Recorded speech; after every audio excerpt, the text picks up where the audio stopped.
Welcome to SOBradio, your soundtrack to standing on business. Today we have BES. BES's journey is ultimately about refusing to choose between his identities. Originally from New Orleans. Do you know if I say Brian? That's okay. Okay. Brian grew up immersed in music, theater, and performance. After studying drama at Vassar and pursuing a professional acting career through national touring productions, he found himself asking a question that many creatives eventually face. What happens when you're helping build everyone else's dreams but haven't fully committed to your own? While touring and working as an actor, he discovered a deeper love for music production, songwriting, and his artistic world building. What began as comedy music projects eventually evolved into a serious exploration of creating work that felt entirely his. The result became BES, a name inspired by Egyptian mythology, intentionally crafted to stand apart while embodying divinity, creativity, and individuality. That was so beautiful. Oh, thank so beautiful. you, That's just your Manny. journey, baby. It was amazing. Well, happy Monday. How are you doing today? I'm so good. I'm so excited and happy to be here. Amazing. Like, truly. Yes. Oh, I love that. And so today's conversation is really going to be talking about your artistic identity, drag as creative liberation and infrastructure, refusing labels, and building a career that honors every part of who you are. So let's jump into it, talking about your background, right? So you grew up with musical theater. Talk to us about your early inspiration from that. What kind of inspired you to go into that space? And was there a particular icon or any sort of guide for you in that? For sure. I was like definitely a super shy kid growing up. Same. Like, I was not the boisterous singing in the car. I wouldn't even sing in the car, the shower, nowhere. Like, same. I was just really shy. And then I went to a new school and they had, they did these big musicals. Yeah. And the first one I auditioned for was Annie. And I only went because my friends were doing it. Yeah. And I was like, I had never auditioned for anything. I sang literally Happy Birthday. I'm screaming. The, But which version of Happy Birthday? Was it the Stevie Wonder one? It wasn't the Black People version. I know. I couldn't shake the table that hard. But it was like classic Happy Birthday with a little extra riffs, you know, It's a little interesting. melisma. Yes, you really added into it. Well, it's curious. I'm curious because you grew up in New Orleans, right? And that's like one of the biggest meccas for blues, for just Yes. overall like the black essence that has been brought to it. Did you have any sort of kind of influences that helped you guide into going into that space, or were you ever, outside of being shy, a musically inclined kid? Like, what kind of geared you to doing that? Yeah, I mean, it's interesting. I was never like really into jazz or anything all that much. I know it's like weird being from New Orleans, but I did play violin growing up. Okay, that's amazing. And this has sort of like my experience doing that. Like, I didn't love it. Yeah. I was like, I was sort of like always at the same level just because I never practiced. Yeah. But I'm really grateful for the music theory and I play guitar now and like I feel like my fingers are like prepared, you know. It's like tiny guitar. And I think like while I was doing that, we would do these during Jazz Fest, which is like one of our big music festivals in New Orleans. Like me and my like violin little like, I don't know what you call it, like a company, like the kids group that play violins or whatever. Oh, is it orchestra? Children's orchestra, yes, I guess. Orchestra, right? I was in band. I played the clarinet. I was Mrs. Squidward. Oh my gosh. Very much even to the vibe. I was a very like, I hate the world kind of kid. And so like I really resonated with Squidward. But yes, an orchestra. Yes, and we would go out and we would play in the park while people were like leaving the festival for like tips and stuff, right? That's so cute. And this sort of like this busking sort of like came back to me. Like nowadays I go out and I sing in Central Park and do things like that. Oh, that's so amazing. That takes a lot of freaking balls. How did you get that confidence to do that? You said you were shy and then now you're singing in Central Park. Yeah, I mean, I really think that like being sort of thrown out there with the violin and like being in a group sort of like gave me like I wasn't alone doing that. And so like now that I'm doing it, you know, a little bit older, and I had never even really put that together that I had busked before whenever so I like crazy. went out. Yeah. But it was muscle like memory. Yes, it's like I do this like literally like And to go back to your other question, like in terms of theater and if there was anyone what that, happened really... with Annie? Yes. Okay. So it's a crazy story, actually. I'm so excited. So I auditioned, I got into the play, but I got cast as, if you remember in Bert Healy, there's, in Annie, there's a character called Bert Healy who does the radio. Hi. Hey, what a full circle moment. I love that. I love it. Yes. And I want the audience to know that we're both Pisces rising, so this is going to be a very fun, flowy conversation. You're going to hear us go all over the place, but we will always come back to where we started. Period. Even that part. Now we're on the radio.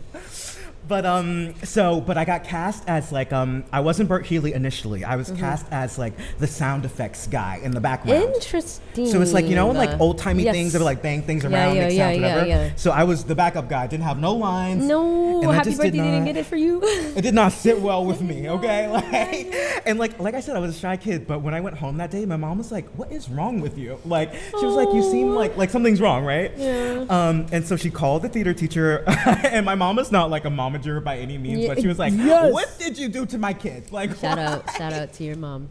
Yeah, shout out to my mom for sure.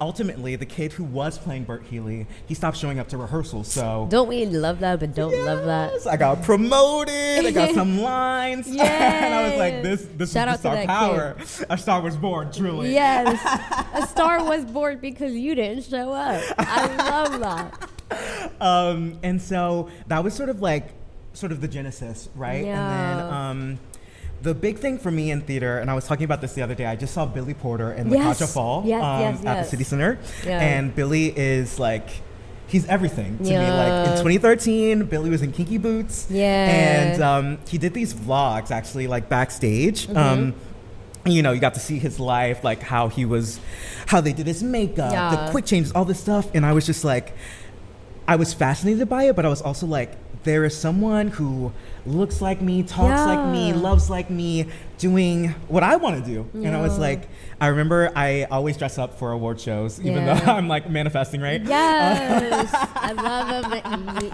Twin. Yeah. Twin, you got to speak it and be it in order for it to come.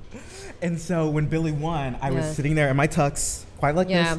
I love it. Crying. I was like, there is a path. Like there was, I could do it. Like it was just like a perfect example. And he has continued to be, you know, a trailblazer in so many ways. And the drag in Kinky Boots, like I would like even that recently, I was like, oh my God. And he was in drag. Like it was all there. Like this is all showing you the possibility. I think it's so important, especially being Black people, to see someone like us that looks like us doing something that's so deeply unique and authentic to themselves.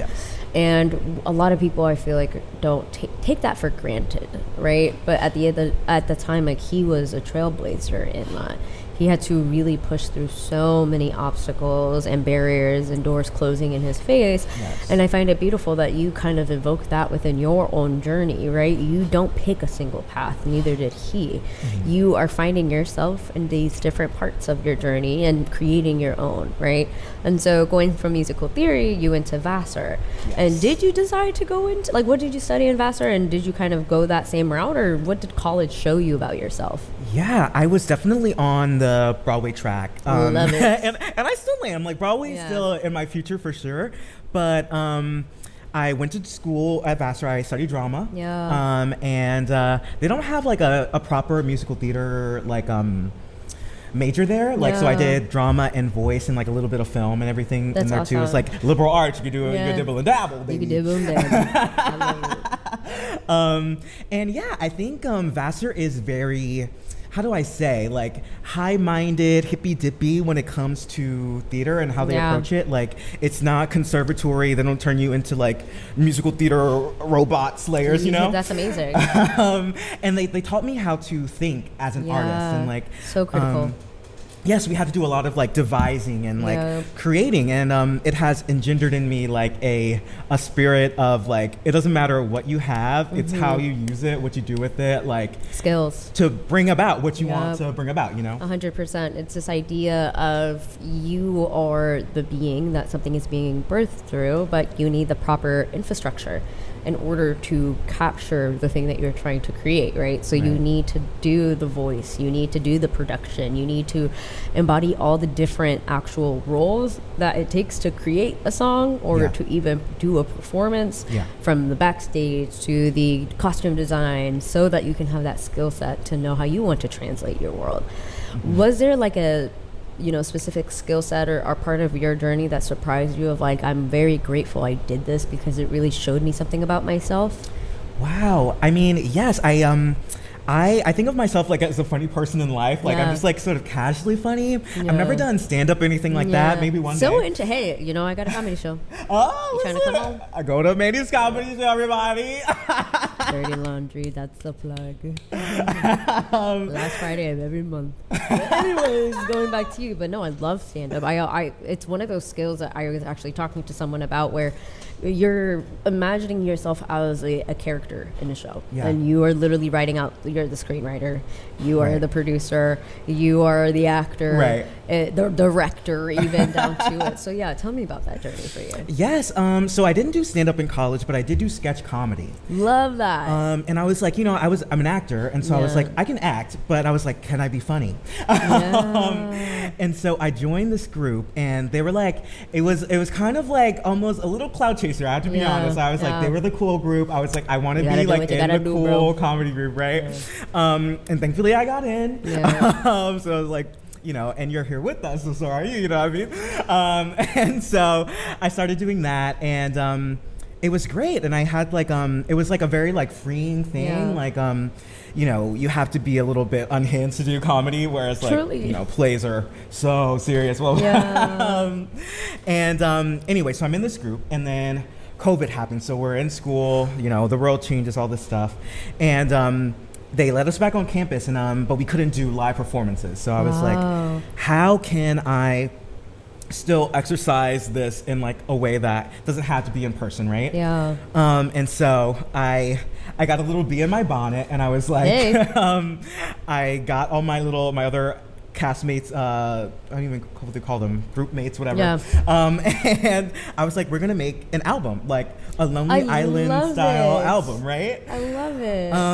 And that was like that. It took a lot of learning. Like I had to learn how to use Logic and edit, and I started producing. I started writing, like, and it was just like, when I think back to that time, it was like the most raw creativity, like, because I had nothing but time. Like I was locked in my room, like we couldn't go anywhere, couldn't do anything, and that was sort of how the meditative state of like moving the knobs, turning the things, edit the cuts, blah blah blah. Oh my god, I go into such a trance state when I'm editing stuff. It's like I will be, even if it's a piece of content and I'm editing it and doing a voiceover, it's just like I get really lost in it, and then I come back, I'm like, what was that? That and music production, something about the technology of it, like it's it's like otherworldly. So yes, I feel that. You have to really focus, and you really do. It it becomes like you said, it's another word, it's like a vortex. And it's like, it's one of those things where it's like you can't, like, it takes those hours. So like, you have to like sit there and do the thing.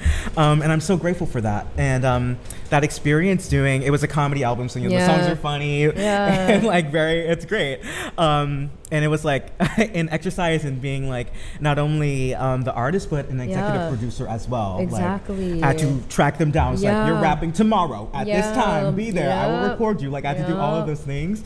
And so and that just like it really opened up the world of music to me. And so like I think like not taking it so seriously allowed me to like fall in love in like a really sweet and like not like I'm gonna do this so I can be famous, like but you know what I mean? Exactly. Like it's like I gotta do this or I will lose my mind. You know? Like I'm not gonna lie.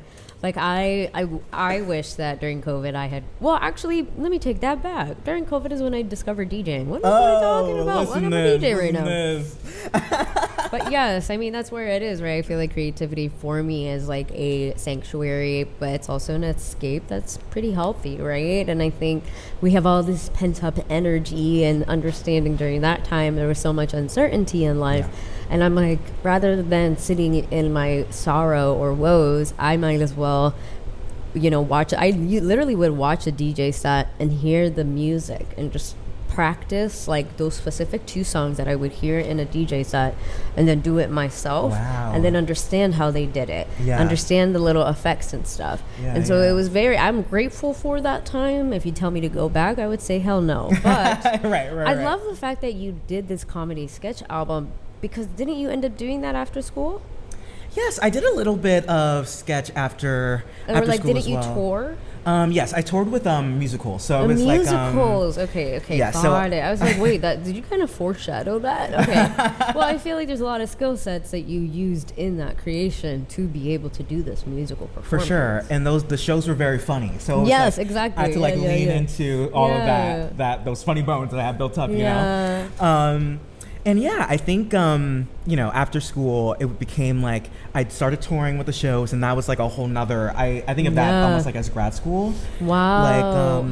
I guess how so? Like, how would you break that down as grad school? Was it like learning a whole nother...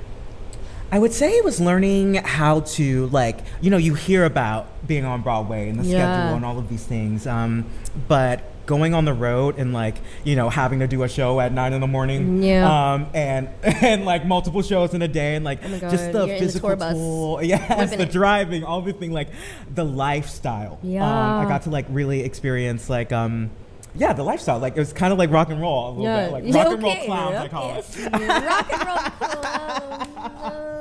clowns. Which is kind of my brand. I love it.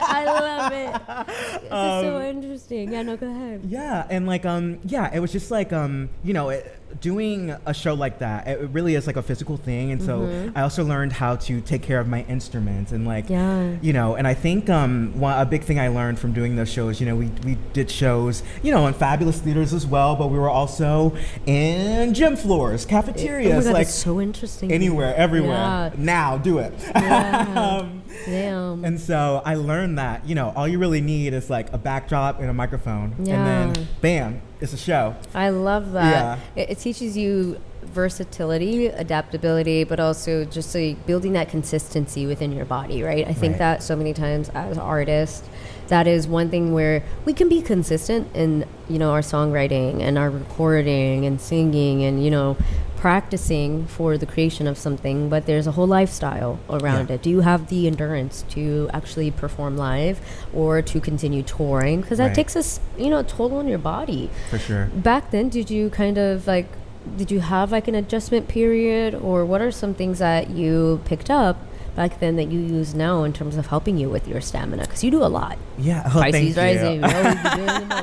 We always be doing the most. I tell people all the time, I have multiple filing cabinets in my head. That's just how I keep everything in check. But I have to first take care of my body. Yes. If my body is not okay, I am not okay. Yes, because yes, we are. Our spirit is so much bigger than this physical thing. But if this can't carry us to where we need to be, spirit is gone. The message won't, it won't get out. It won't get there, And so I definitely had an adjustment period. Yeah. I didn't know, really what it took, to be honest. No. And I remember my first rehearsal process. I actually had a crazy thing. It was kind of scary. We were in the rehearsals. It was 2 weeks. We rehearsed 9 to 5. Real job vibes, right? And we, right before we left, we did a final big music rehearsal after a full day of rehearsing and and it's that's singing, exhausting. Dancing. It's exhausting. It's literally exhausting. And then they were okay, and now you have to sing it all again. Oh, I would have thrown hands. I would have started throwing hands. I'm you're joking. Because I'm a nap girl. I'm napping. Oh, you don't even, Pisces rising. I'm a napper. Sleeper, honey. I'm a sleeper. If I don't sleep, the worst version of me comes out. So if you're telling me to redo something again, I'm going to throw hands. Yes. And so I remember I'm sitting there in the rehearsal room. We're singing, and I in these shows, I was the tenor, so I was Mariah Carey up there. Love it, my girl. And I remember I was singing, and I heard a pop in my literally in my gag, absolute gag, and I was oh my god, I was what is it am I still going to be able to go? Are they going to fire me? Am I ever going to be able to sing? Wait, what was the pop?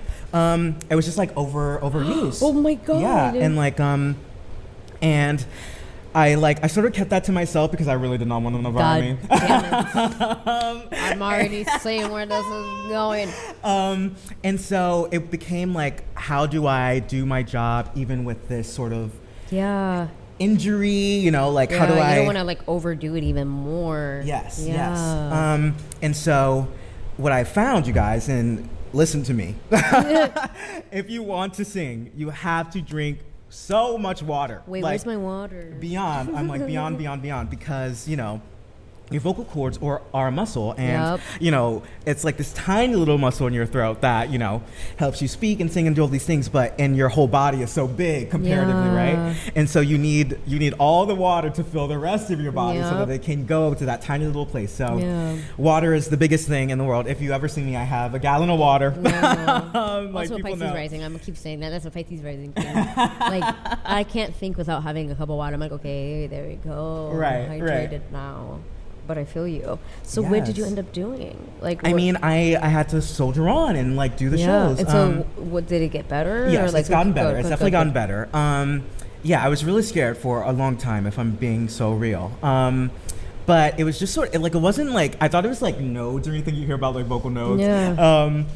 But it was more so like, I don't even know what it was. I didn't go to a doctor really, but it was like, I was drinking, you know, my tea, sort of trying to soothe it. And so like, now you picked that up as a result of what happened.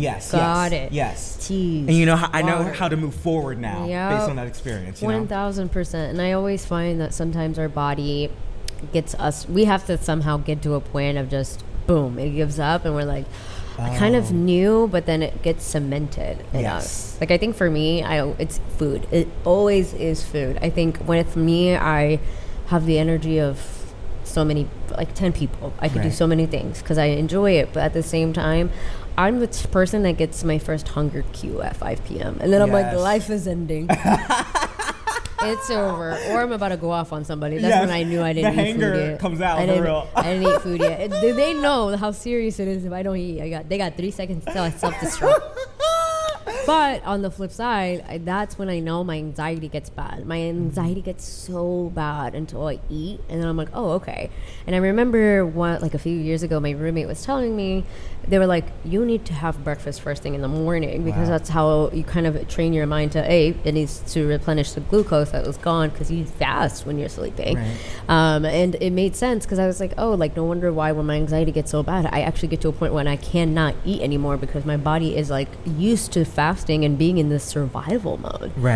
So it's so important for us to like take care of our body, especially when we're in motion a lot of times because we could get so lost in it, but it grounds us back into being able to perform to our fullest.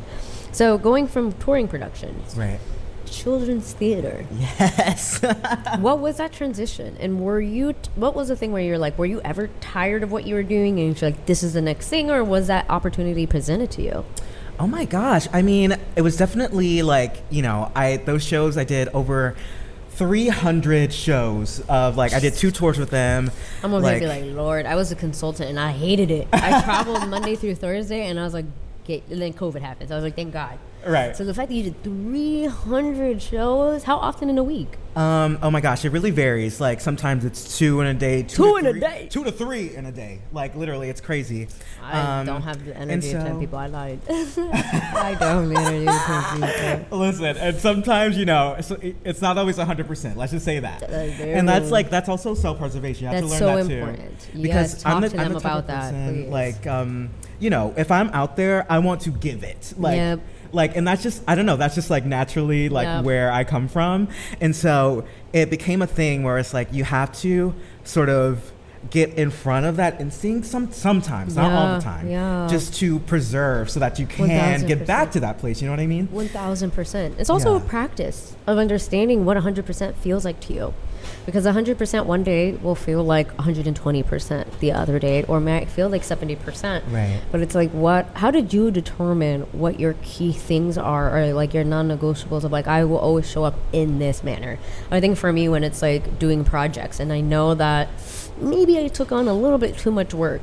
One of the biggest things I tell myself is I communicate more than anything about where I'm at, and I will always push something back because I would rather give myself more time to do something. So for you, from performances, where are some places where you may have compromised a bit more, but also understood that there's times for you to lean in and grow that muscle a bit more of your stamina?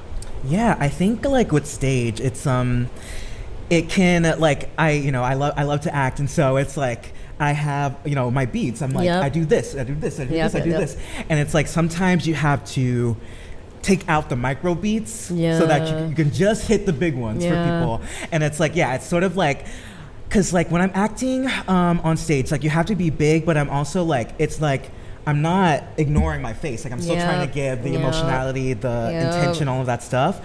And so when you're the third show of the day, you're like, oh my God, I'm gonna make it through. You have to like I said, like not worry so much about every single little did I like lift my brow at the right time to like, what I mean? You're okay with that. It's like yes, I'm standing here and now I cross there. Like it's like just the big ones that matter. I love it. As long as the story's still being told. Exactly. And so after you did the 300 shows, were you like, I'm tired, I want to do something else? Or I guess kind of how did like children's theater come into the mix? Yeah, I think after doing those shows, I was like, I was on the road and I was just working really hard, and like, it wasn't that I was tired of it, because it really was and is a dream. Like to perform on some of the stages that I got to do. Like I'll never forget, I did the Fox Theater in Atlanta. Hey, it's huge theater.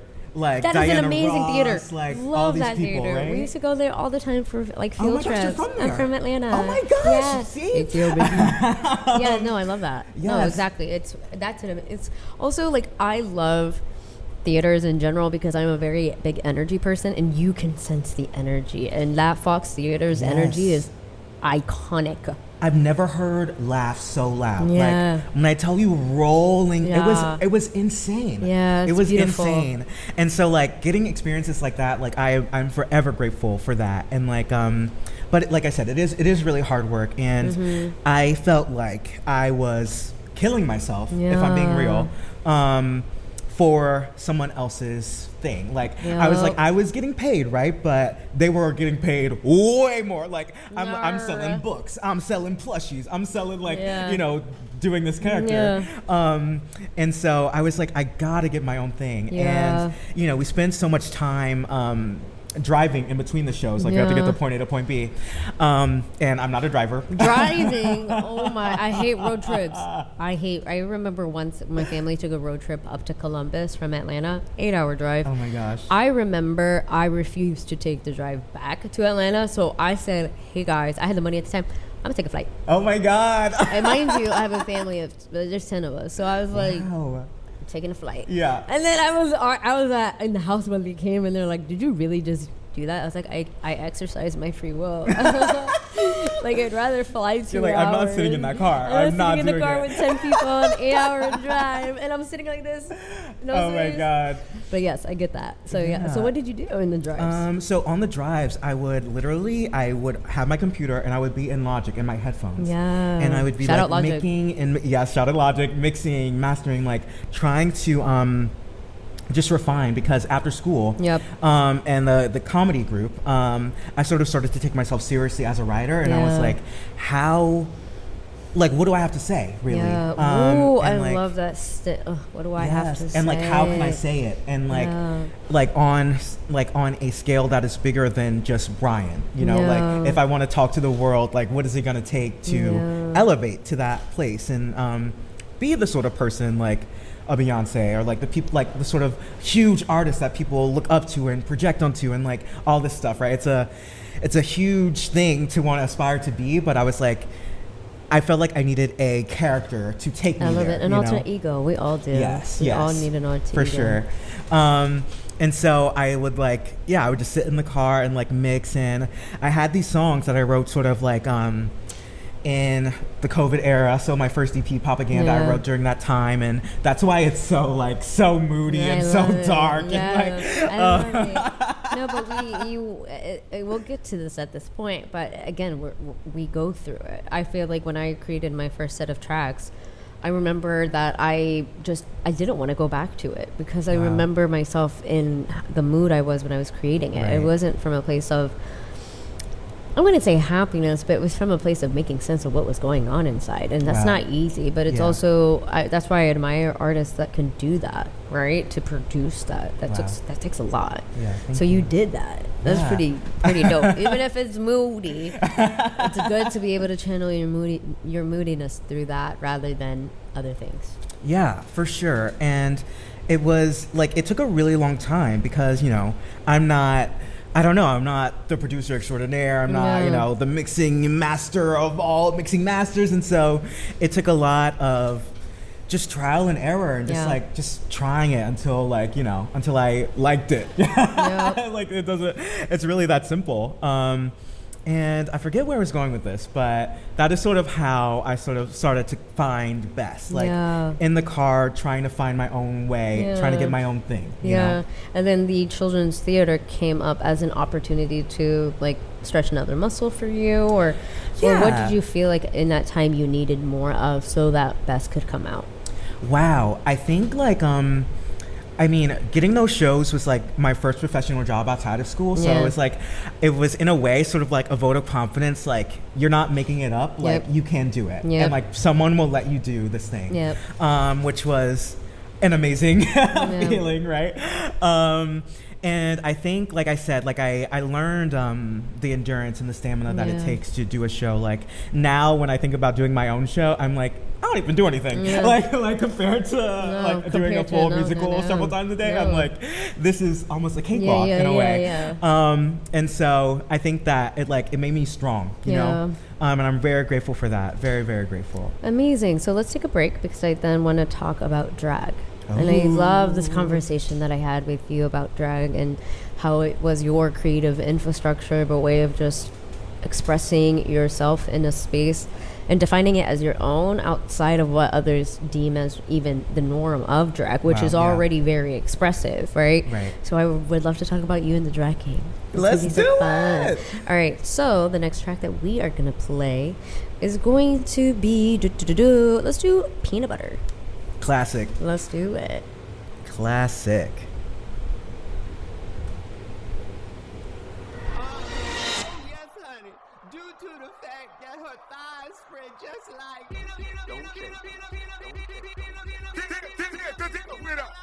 Yes, yes, yes, yes.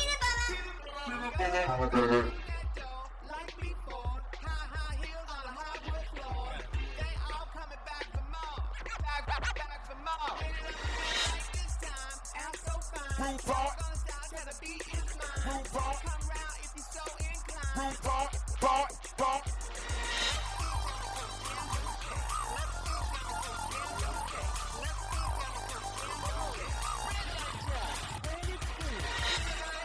Kiss my grip. In the kitchen, but the oven on the fridge. Come on. Raise your hand. Come on.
Oh, yes, honey.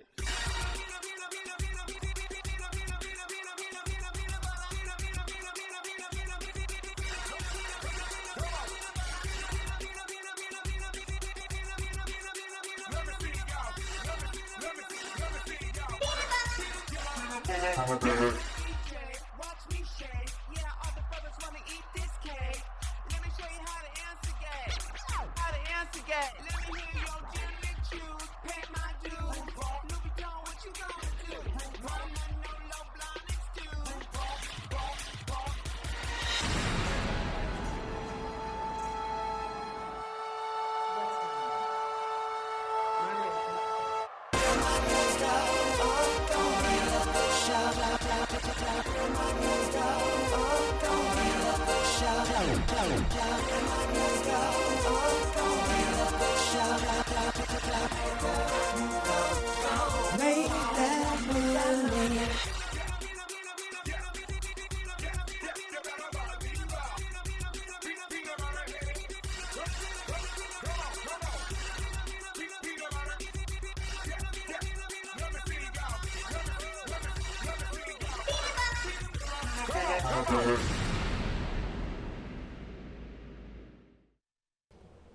Okay, we are back. All right, so yes, talk to us about in your journey. When did you discover drag, and what was your first kind of initial experience within that? Wow. I will never forget. I was in the 6th grade. I love that. And there were these girls, my friends at the time, and they started talking about Drag Race. And I was like, oh my God, what are you talking about? Like, what is that? Like, blah, blah, like, what is that? And my life has never been the same. I love it. I love it. Shout out RuPaul. This was, I want to say season 6, Bianca Del Rio season was like when I tuned in. I remember, it's funny actually, I was leaving, this was around the same time as Annie. So literally all of this, my life was changing at this time. Whoa, I love it. That's what life is like. I could tell you what was happening. But I got at a rehearsal for Annie after school late, and my mom was late picking me up. It was on the Drag Race finale day, and I was pissed. I was pissed. No. I was like, I'm gonna miss the finale. And so I made it home in time. She was like, I'm doing the best I can. She like, got to work. Mind you, she had a list of things that was on. She was like, not this right now. Yeah, no, literally. Literally. I always think back, like I was that kid, like last 8 p.m. on a Sunday. Mom, I have a poster. I have a project due. I need a poster boy. I would get my ass beat in the Walgreens parking lot. Yeah. I would. But yeah, yes, no, continue. yeah, for real. That is like so real. Yeah. And anyway, so I started watching Drag Race around then, and it was mostly just like sort of just a fascination, like just, you know, the queerness of it all, like the celebration of, you know, all that we are as gay people. And so I was just a fan. Yeah. And it never really like, other than, you know, seeing Billy in Kinky Boots, where I was like, oh, I'll be Lolo one day. But I was like, that's for a role. Like, not really something I would do, like, just to do, right? Yeah. And this sort of started to change in college because I went to a student drag show. Yep. And you know, all baby queens, like it's no tea, no shade, but I was watching them and I was like, I ain't gonna do that. Like, like I could definitely do that. I'm like, if this is all it takes to do drag, I could do drag. I just love it because you started off this radio show saying you were a shy kid. And you just threw yourself into the depths of it. That's so crazy. Like, how did you get the confidence? That's like the thing I admire a lot. I'm just hearing it, I'm like, I will never do that. My confidence didn't kick in until I was 27. Not even 29. I'm really trying to think, like, what it was. You know what it was? I learned to sing for real. That's beautiful. In my that junior was year of music. high school. Yes. Oh my God. It's like when you find yourself in that thing, you're like, no, I'm a kid. Like, finally I can see myself in something. So that's beautiful. My my high school teacher, she sent me 2 voice lessons over the summer. And so I left as a sophomore, you know, middling talent. Yep. If I'm being honest. It's okay, we all have to start somewhere. I came back powerhouse, baby. There we go. That's how it is. I came back with the voice, you know, the voce. And that it really like opened something up for me. And after I figured out how to sing for real, I started getting bigger roles, and you know, that sort of just like pushes you more in the front because I was the ensemble kid in the back. Like my mom would tell you, I was like, don't take pictures, don't look at me, like blah blah blah blah blah. But yeah, sort of as I got pushed forward, and it's been a really slow growth, if I'm being real.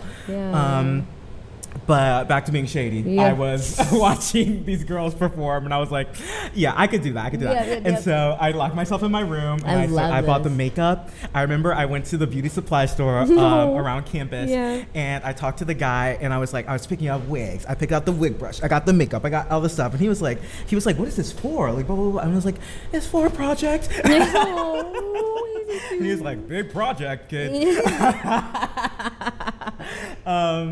And so I like got my materials and I just sort of like I started cooking in my room, and I wouldn't tell anyone or show anyone. I just wanted to be beautiful and good, right? And so like I practiced the makeup, got the mug together. Speaking of the mug, let's get into the mug. Let me take these off. There we go. Moment here. Yeah, so I learned how to do makeup. Yeah. And you know, I was doing female drag at this time. I love that. Okay. So I had, I had the bust down, I had the pads and everything. Oh, okay. And she was fierce. And I came out, I popped out for the first time on Halloween. What is it with Halloween? I have a story to tell you, but it's not appropriate for the air. I'll tell you that. We'll talk after.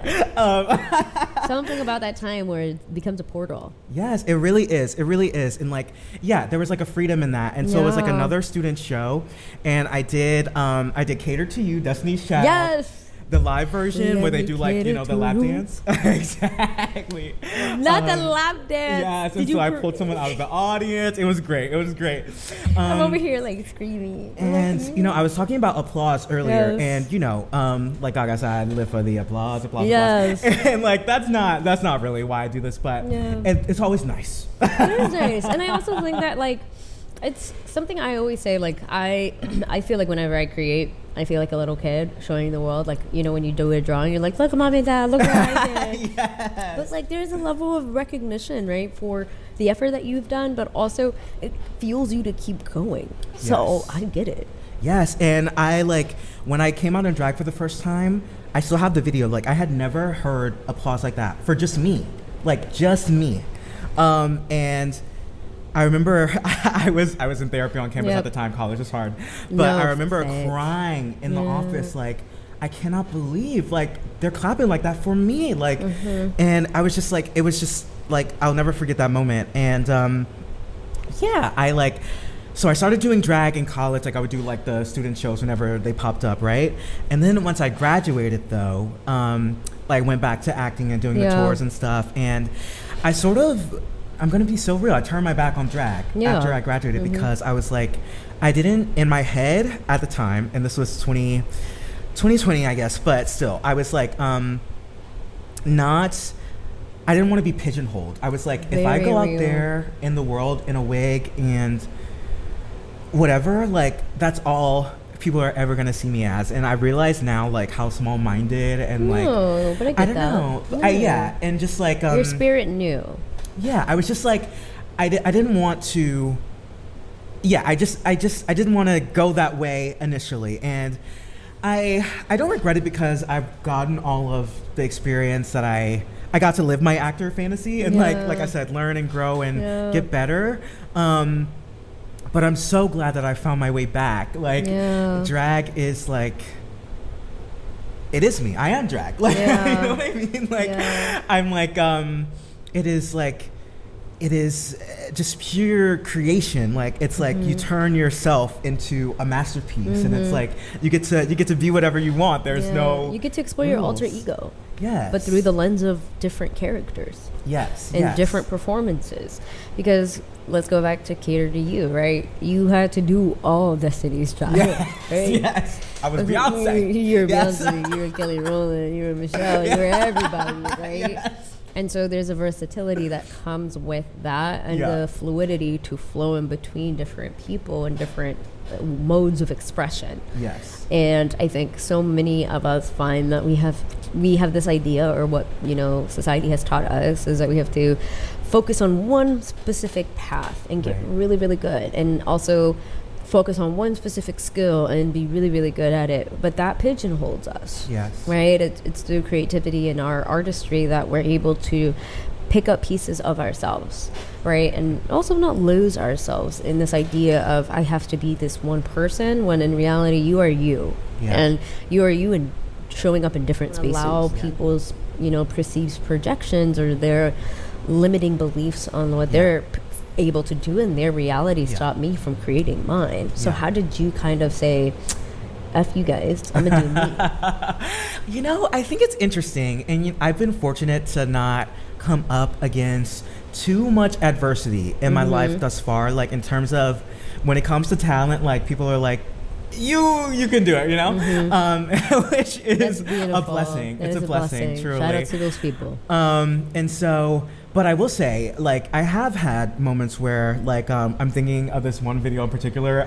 My first show ever. Yeah. My first show was BES. I did a Beyonce song at the end. Yes. And I put the clips on TikTok, Yeah. and people were not living. They were not living. I'm being so I would real. be in the comment section fighting them too. That's the reason why I'm Somali. I have such a sick I will mouth. drag in the comments. Oh, Like, I yes. will, like, and I really try not to go there, but I'm like, sometimes I'm like, you're trying it. Like, you're really Yeah. trying it. And it's like, What were the comments saying? I'm so curious. Was it just more like confusion, or was it more like just people not knowing how to mind their own business? yeah, I think people were a little confused. And honestly, I was confused as an artist. Like, Yeah. I was still, like, I wasn't calling myself drag or anything like that at the time. Like, I didn't love my outfit. Yeah. Like, it's a little incongruent, and I needed to find my best stage presence, like, Fair. not as in a character doing a role. Like, I love needed to it. find, like, and so people were clocking all of that it was not quite fully Yeah. formed yet. And so they were coming for me. But that's the thing, right? I think that's where so many of us, not us, but I find that so many people are afraid to put themselves out there because they're like, the concept isn't fully Right, thought right. out. Like, at the end of the day, it's in the act of doing where you then are able to you're like, I know I could do better, but Right. it's the fact that you did it. Yes, Where you yes. then knew what to change, right? Yes. And I especially say, like, again, when we were talking how, like, drag for you was that creative infrastructure that allowed you to play with best, to Yeah. embody best through these different performances to where you found your artistic identity, right? Yeah. Was there a particular moment where you're like, this is who I am? I finally feel like I'm embodying this version of me. Wow, I have chills. I feel like Aw. because it's only very recently. Oh, I love Like, I kind of want to say It's such start a of the beautiful year. feeling. It is, and is. you know, I want to say that I still have all the perfectionist things. Like, I'm like, but it really, like, I don't know. You really have to push past it, and Yeah. like that's all you can really say. It's like, you Yeah. have to push past it, and yeah, like you said, just do. And like at the beginning of this year, I had been like sort of in New York nightlife for a little bit, and the not the Glam Awards. No, it was the Glam Awards Okay, in cool. January. Okay. And so it's like a big celebration of all the nightlife, Hell's Kitchen in Yeah. Brooklyn, everybody comes together, and I made a dress, and this was sort of after I did like a full era for my song "Dancing Like We." Yeah. So Fire song. That was the Thank beginning you. Started track. the show. I was grooving.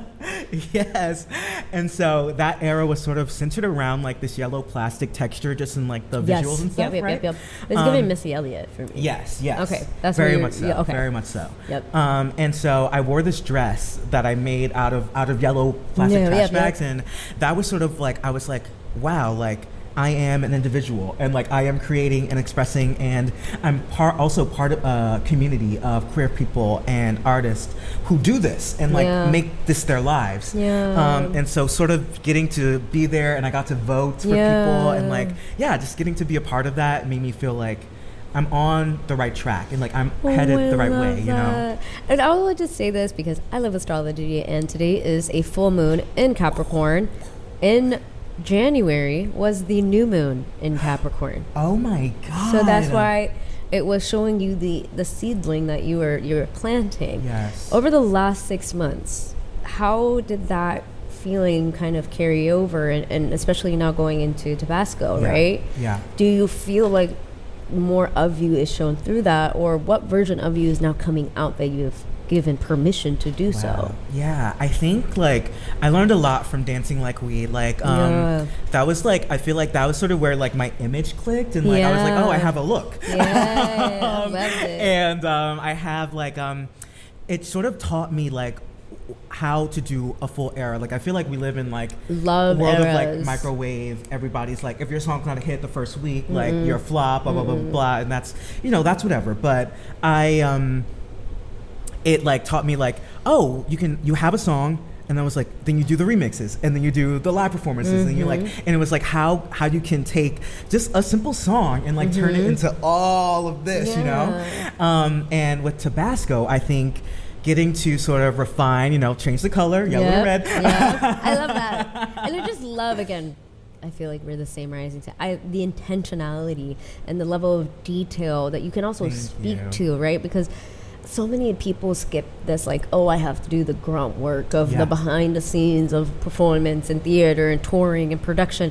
But it gives you the language to now say who you are and also be able to be so specific in the world that you're curating, right? And even when you just said, like, you went and took a song and then you created the remix and then the live performance, that's you embodying the rapper, the performer, the drag star. Like, it's like you have that breath that a lot of people don't. Wow, so shout out to you. Thank you. I appreciate that. And like, I don't know, like, wow, I'm like, am I a special person? I'm like, yes, and we all are special. Is I guess what I'm trying to get at. I was gonna say we all are special, but you're special. Thank you, Manny. And it's like, yes, and it's like, you guys, like, you just have to go and do, and like, I can't express it enough. Like, I don't have all this money in the world. I don't, like, it's not that. And so it just, like, all you need is, first of all, the conviction, and you know what you really need? You need to have a vision.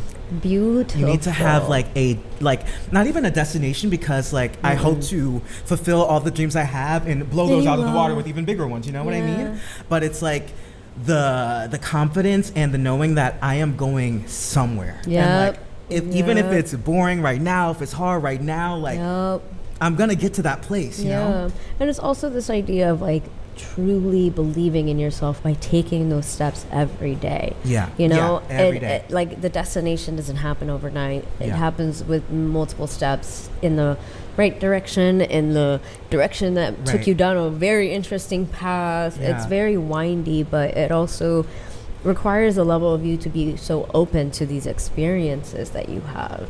And so one thing I love is how with Tabasco you told me that you kind of went back and brought in some of the comedy sketch work that you've done, right? And how previously in your last EP you're a little bit more moody, and now you're like, it's not that serious. I'm gonna fuck around. So what was that transition like for you?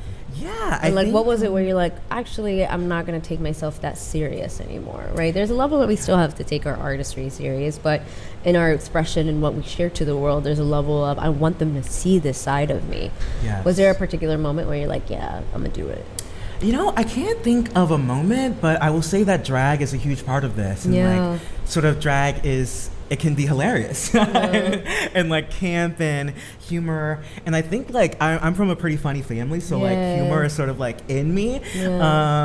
But I think like with Tabasco, like I wanted to play with brighter colors, and like it's such a fun song. It's a summer song. Fun. Like it's bouncy, it's vibrant, it's like, and so I needed to sort of meet that and like bring that energy to the promotion of the single, and like sort of like just have fun. And Dancing Like Me showed me, the tools, and like now I was like, I have the tools, I can get funky with it. Exactly. I love that. So let's play that. Oh, Tabasco. And then we will come back and talk a little bit more about that. And then we'll go into some rapping. Okay. Oh my God. We're rapping today. I gotta bring back my Atlanta roots for this bad boy here. But we will get there. All right. This is Tabasco by Leonard Beth. Let's do this.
All right. So, talk to us about the title. 'Cause when I heard it and saw it, it's like, it fits all of it, which I love. But why Tabasco? Wow, I'm from New Orleans, Of and course. so we grew up on Tabasco every meal. I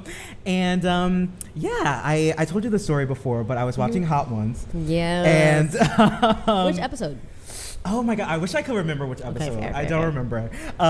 But they all have this similar trope, right? Yeah. Where the person, as they get progressively, they start Nope, freaking that- out. Yeah. And they start like wanting to touch their face and all this Yeah. stuff. And Sean Evans, King, Yep. is like, don't touch your eyes, like watch your eyes, Yeah. blah, blah, blah, blah. And sort of his warnings, like just the way he was like, watch your eyes, like don't do this, don't do that, was like sort of became like, I don't know, it just started sounding like something to me. Yeah. And I just started like flowing from that. And I think so that is sort of like where the hot sauce of it all came from. And then the Tabasco was just sort of like already in me. So Yeah. like those two came together. Yeah. Your And- ancestors jumped.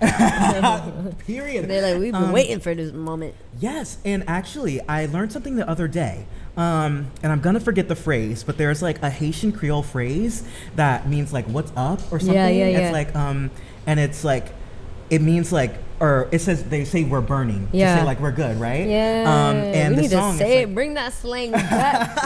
We're and like, burning. I say in the song like "burn up, no Yeah, harder." yeah, And yeah. it's like I wasn't thinking about that. I didn't even know. You know what I mean? But like, let's talk about it, right? Yeah. Because I think that's one of the things that I love about DJing or about making music or just creating in general, where you really become a channel. Yes. You don't know what ends up coming out of you, and you're like, Yeah. where did that come from? Yeah. Right? And it's so funny because I think when you were talking about BES and like where it came from, that probably came out of nowhere as Yeah. well, right? But when you put that intention out in the world of like, I'm trying to figure out this thing, and you use your daily life to like actually create that bridge, which is what Yeah. you did, Yeah. then you are that vessel where other things can come. It's just like you're a conglomerate of more than just what you are in this current reality. Past versions of you, the past behind you is supporting you, and they are feeding you all this information, and it's on you to be that vessel. Yes. Right? Yes. And so I love that you're saying these things without even knowing. I know. Right? And so like my business, when I had it, I remember it was a word, it was called alaf, which means divinely guided. Wow. And that was a word I forgot about. I just remember first thing I said out of my dream, alaf is the name. Wow. I was like, wow. And it really resonated with me at that time. And even to now, it's always been that thing I remember. Yeah. Right? And so it's beautiful when we can honor our past and the Yes. people who came before us, because we have an opportunity now that they never did. Yes. Right? To Yes. not even just exist with technology and having the ability to share our talent on a much larger scale, Yeah. but to express all parts of ourselves without retaliation, Yes. potentially, right? Yes. Or without, this idea that we're risking our lives by being our authentic self. Yeah. And what I loved in our conversation before, when you were talking about your previous EP versus now, is this idea of moving from embodying a moon energy Yeah. to this song being the sun in you coming out. Yes. Can you share that a bit with the audience of what it means to embody your moon and your sun, and how these two different artworks that you've created kind of showcase those versions of you? Because it's not like we are in one versus the other. We kind of flowed through the both, but it's so important for us to identify that joy is something that can be expressed through us, and also doesn't always have to be melancholy.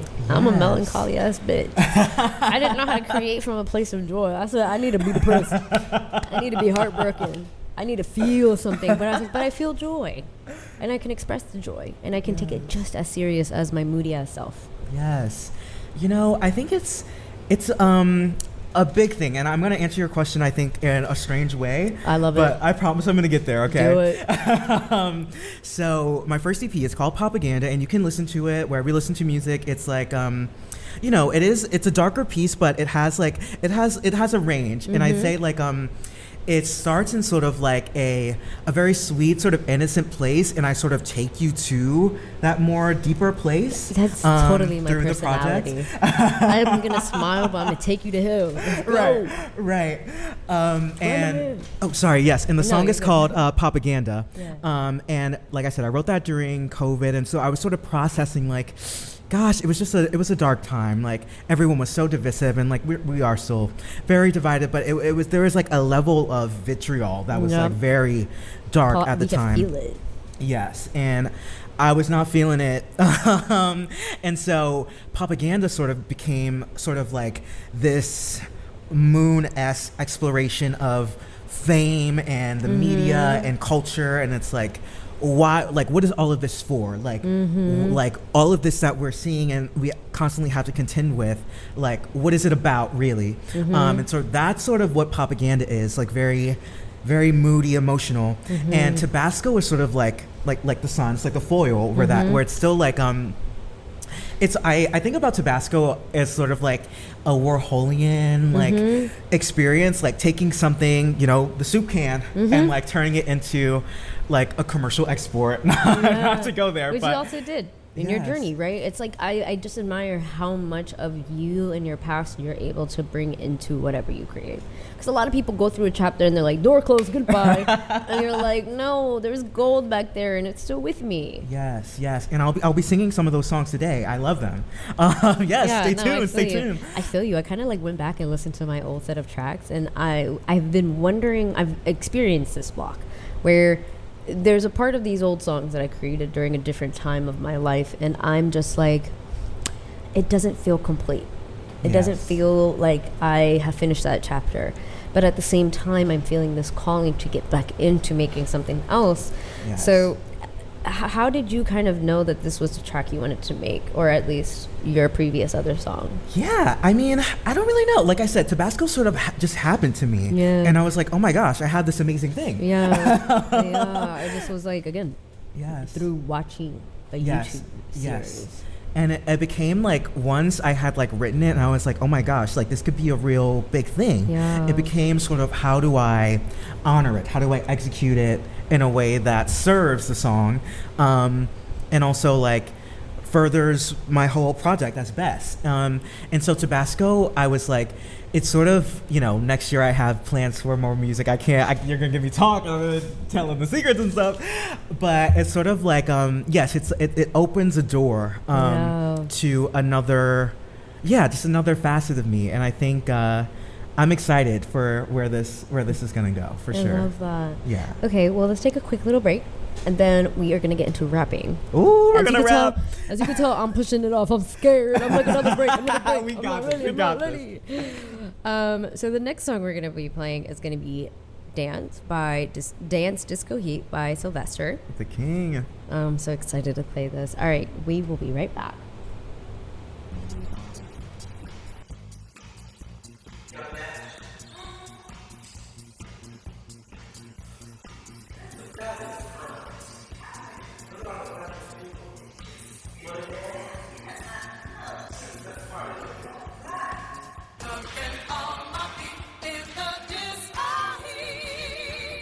Dancing through the night, come on and light, shine on me.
Okay, I can't procrastinate anymore. It's time for us to wrap. It's time to wrap. All right, let me grab the other mic so that the mic can be where the beat is. Give me a moment.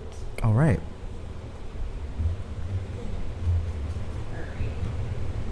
Let's turn that one on. 3. Yeah, nope, 2, my bad. Here we go. Huh. Oh, duh. Oh, nice, Perfect. nice, So nice, it's gonna be nice, right nice. That's the best that we Perfect. didn't even turn that bad boy on. Perfect.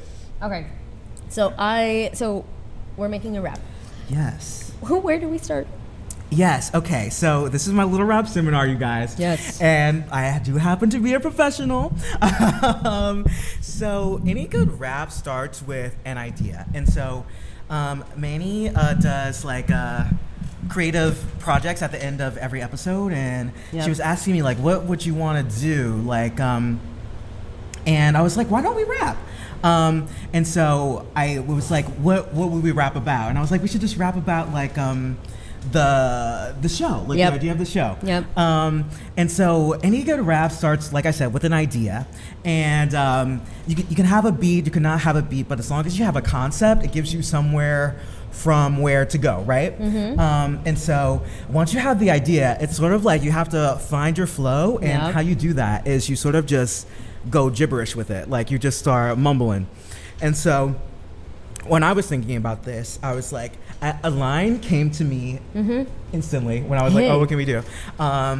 And it's like, I am Netter Best and I'm standing on business. Okay. And like that has like a little bit of rhythm to it, like, and you just keep going. Like once you like get in sort of like in a pocket, just like, and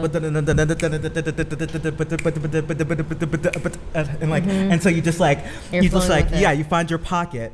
And that's sort of where you start. And like once you have sort of like syllables or like, yeah, like I said, a pocket, then you go back and you sort of put the words into Yeah. that So you have kind of the flow. thing. Yes. And then it's kind of this idea where the flow, and then you slowly structure it yes, with yes, the lyrics, and then you yes. bring in the beat. Yes. And then it kind of shows you what the draft is. Yes, exactly. So let's start. I right. don't know if you thought I just took a big gulp. I'm biting off more than I can chew. I can go first. Like I said, I'm channeling my Migos. I'm just gonna do that. Okay, so like we had our first line, right? Yep. I am Netter Best and I'm standing on business, but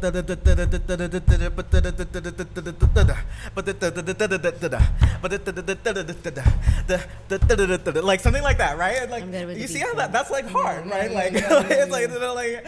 Oh my goodness. So like let's try to put some more words in that. We're talking about standing on business. We're fly. We're rich. We got it, right? So it's like I am Netter Best and I'm standing on business. Like if you don't get it, then what is not clicking? Because I'm the best, as you can't see the difference. It's in all of the swag that I'm dripping. Everybody's so mad that it's given. Won't be stopping the bag of the mission. Because I already have seen the vision. It's like, and rapping is rhymes, right? So you gotta rhyme. Mind you, your brain was going so fast. My mind was trying to catch up. I said, "What did you just say?" I'm like, what did I do? What did I just say? You see, but that's beautiful. It's a skill. It's like keep going. You're killing Yes. it. Okay. Wait. Let me say it again.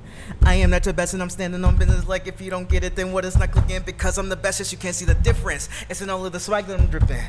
Everybody's so mad that it's given. Because I already have seen the vision. okay, I missed the line. Okay. I am that best and I'm standing on business. Like if you don't get it, then what is not clicking? Because I'm the best that you can't see the difference. It's in all of the swag that I'm dripping. Everybody's so mad at this giving. Won't be stopping the bag of the mission. Cause I already have seen the vision. Afro-futurism, no shampoo condition. Here to free your mind from that pattern division. Why I gotta be bad to be different. Oh. Period. Oh. Period. And we are stopping there because you fucking killed it. I couldn't even do ad-libs because I was in the flow with you. I was like, wow. Wow. That is true artistry right there. Yes. Let me put this mic away because I'm not doing anything else. Yes. No, you're so good. And so if you want to try this at home, everyone, it's 4 steps. Okay. You got step 1 is mumble. Step 2 is, what did I say? How did I call it? Like syllables, right? Yep. Putting in the words. Step 3 is polish. So like making sure like what you said, it's in the right order and like that you're not stumbling over extra syllables or things like that, right? And then the last one, you just got to spit it, perform it. There it is. So you too, you can do it too. I believe in you. Inshallah, one day I will do it too. Just not today. I did not sleep well. I don't believe you. No, but you are amazing. I'm like still such in shock. Like, it's one of those things to be able to do. It's like improv, Yes. right? It's Yes. like I can improv when it comes to decks, you know. Yeah. But it's also this thing where having the confidence within yourself to be okay with messing up. Yeah. You know, I think when you were doing that, my throat closed up. I was like, I ain't got nothing to say. You know, it was like kind of how do you get over some of the blocks that you may have around self-expression? Wow. I mean, I definitely like, you know, we all deal with like confidence and things like that. I'm a very anxious person. Period. Yes, but it's like, you just like, as we've been saying this whole time, it becomes in the doing it. It's like death by 1,000 cuts. Like if you do it, like you realize it's not that bad. Like It's not. It's just not that bad. Like I go places by myself all the time. Like, Yeah. and you just have to get over that and just like show up, be there, Yeah. give it. So as a performer, do you do any pre-show rituals? Yes, and Because you were doing some voice warm-ups, which I Yes. loved. It was so fun. yes, I definitely warm up before every show. I have my little recording from my teacher that I do, and then I do say a little prayer. I think, yeah. Sorry, that was a vocal stem. I think I thank the gods of the theater for like giving me this opportunity to perform, to share the gift that I've been blessed with, and I say, keep the words in my head, keep the moves in my body, That's so keep it light and beautiful. entertaining for everybody. I love it. I love it. It's so. I mean, Yes. for me, what I always say, it actually goes back to Islam for me.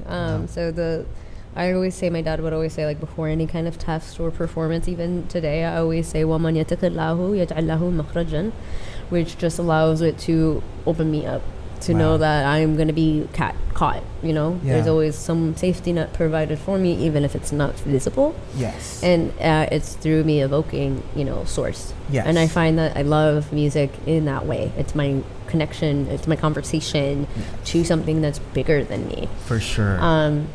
All right, I love this. So we are going to take another break because we are gearing up for you to do a 10-minute performance. Do you want to give Yes. people the heads up of what to expect in this lovely performance? And Yes. any last words to say before we jump into it? Oh my gosh, no. I'm like, prepare yourselves. You're about to gag. Yeah. No, this is like a Exactly. classic Nestor Best performance. Like, I like to take my catalog and just like freak it for Yeah. every opportunity. So you're gonna hear some classics. We got the new stuff. And yeah, I'm gonna give you all I got. I love it. Well, we're going to play Runway Oh yes. by Lady Gaga and Doechii. I feel I like got this is on the pretty dance floor into the runway. Exactly. All right, and we will be back. This is SOBradio, your soundtrack to Standing on Business. I am your host, Manny. Thank you so much, Bess, for coming on. Oh, You killed it. thank you. You killed it. And happy full moon. No matter what, you got to strut. Walk. I'm feeling vibe, I'm feeling free, I feel exceptionally me. Hate all you want, but I'm dangerous. You don't burn your tongue on this tea. Might show up late, might be on time. Just wait, I'm coming, Kiki.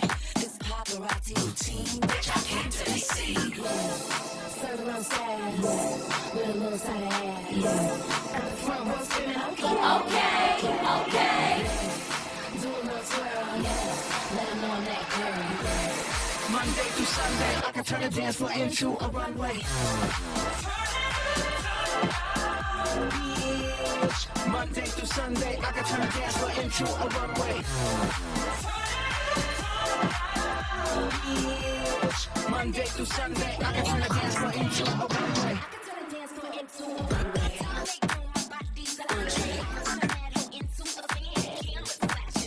Fuck it up. Click, click, click, click. Everywhere I go, can't get me face up. See me waiting at the door. Get out the way, ho. Serve a little sad, yeah. With a little side of ass, yeah. At the front row screaming, okay, okay, okay. Do a little twirl, yeah. Let 'em know that girl. Monday through Sunday, I can turn a dance floor into a runway.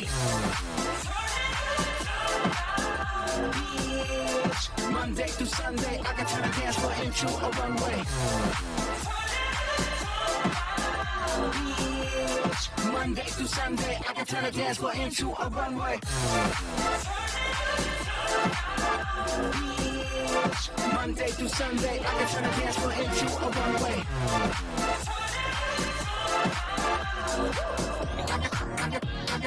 I can turn a dance floor into a runway. Pose. I ain't scared of no cameras. Born for the runway. Sashay, Doje. Pose. I ain't scared of no cameras. Born for the runway. Sashay.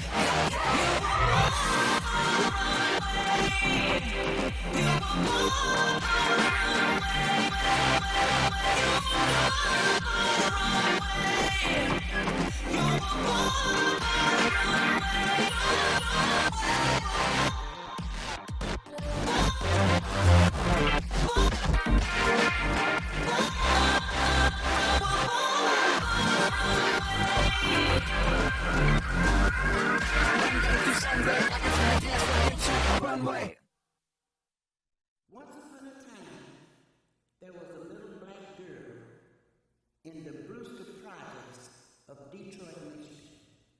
At 15, she was spotted by an Ebony Fashion Fair camel scout, and her modeling career took off. You better work.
Standing on business. It's me, Netter Best. Yes, Lights, camera, action, ultimate satisfaction, designer fashions, while lounging up in my mansion, my every action, becomes the main attraction. It's all a distraction, from what's about to happen, from what's about to happen, from what's about to happen. It's all a distraction, from what's about to, look at me. I am what you came to see, glitter, and I'm dancing high above thee. I was born to please, so let me fulfill your needs. Reach up and grab me, cause I am what you want to be. Pop, propaganda. This is just some propaganda. Pop, propaganda. Please forgive me for my candor. Pop, propaganda. This is just more propaganda. Pop, propaganda. Y'all don't care, just throw your hands up. Lights, camera, action, ultimate satisfaction, designer fashions, while lounging up in my mansion, my every action, becomes the main attraction. It's all a distraction, from what's about to happen, from what's about to happen, from what's about to happen. It's all a distraction, from what's about to happen. Vanity is sanity, another zillion streams that don't believe all that you see.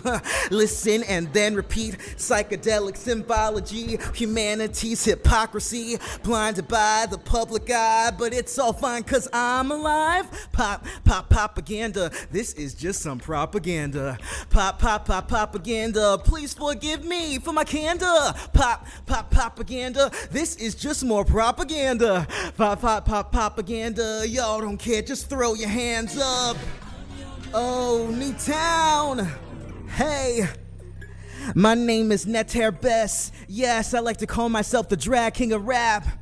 Let's have some fun, shall we? Here we go. Don't text me back. If you did, I would never hit you back. Don't text me back, cause I know I won't even get you back. Don't text me back, cause if you did, I would never hit you back. Don't text me back. Don't text me.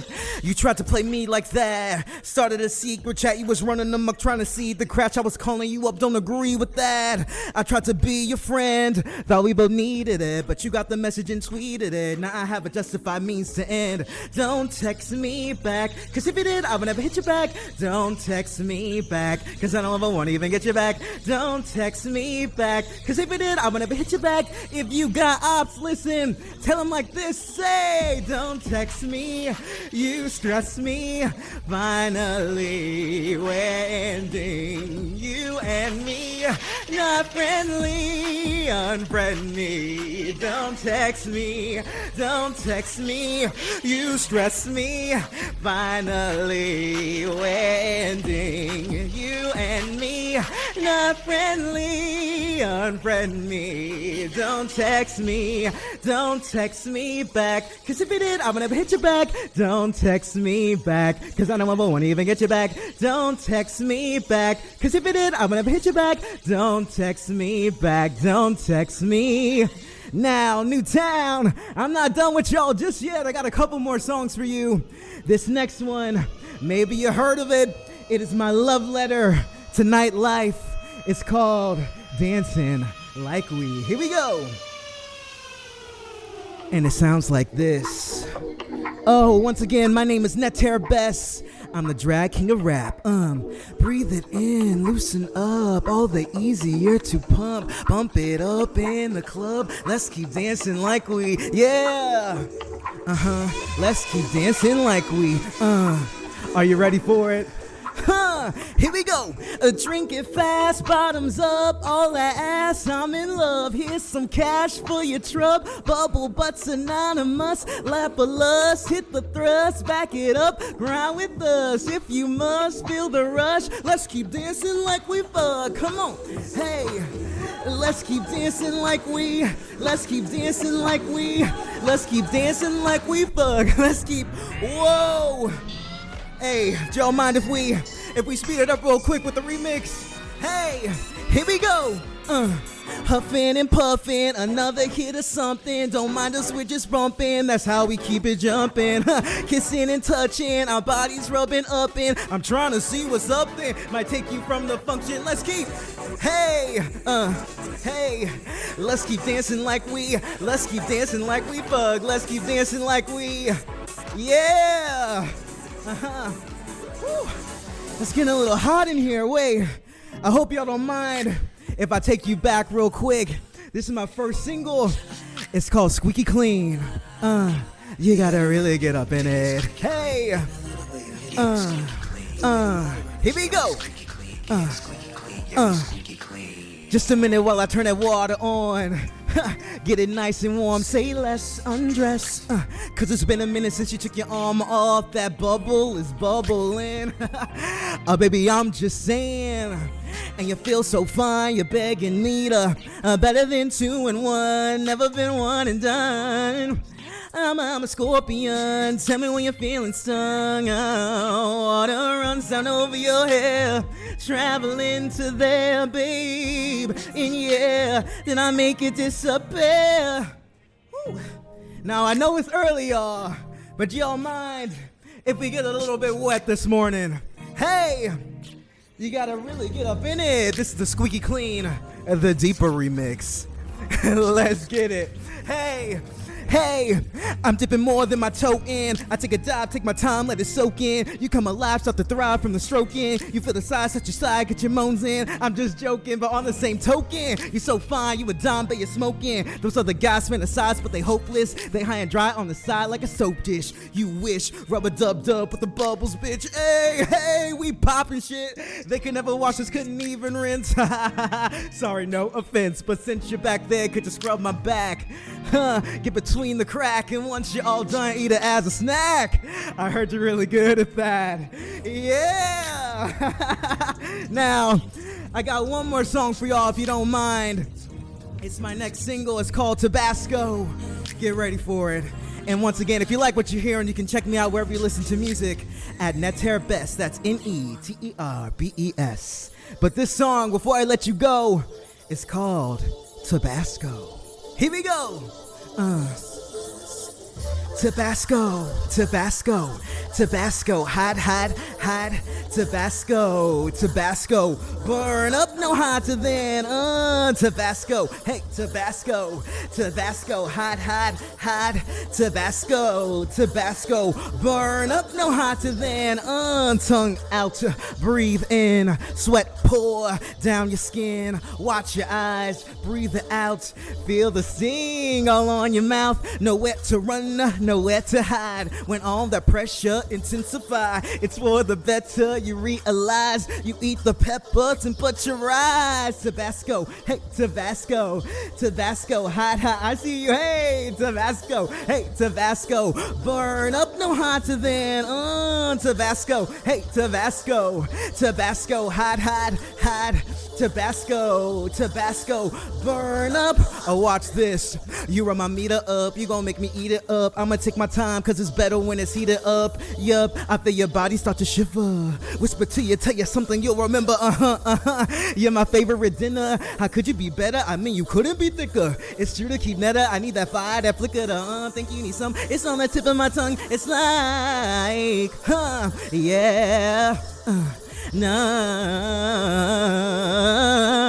burn up no hotter than Tabasco. Hey, Tabasco, Tabasco, hot, hot, Tabasco, Tabasco, Tabasco. My name is NeterbES. Yes, it's the flavor of the sun, and I gotta get me some. Yum, all the pleasings in the seasoning. Spice it up, don't need a reason. No, the pleasings in the seasoning. No, Tabasco, hey, Tabasco, Tabasco, hot, hot, hot, Tabasco, Tabasco, burn up no hotter than, Tabasco, hey, Tabasco, Tabasco, hot, hot, hot, Tabasco, burn up, no hotter than. Once again, my name is Neter Best, the drag king of rap. You can find me at NETERBES. Yes.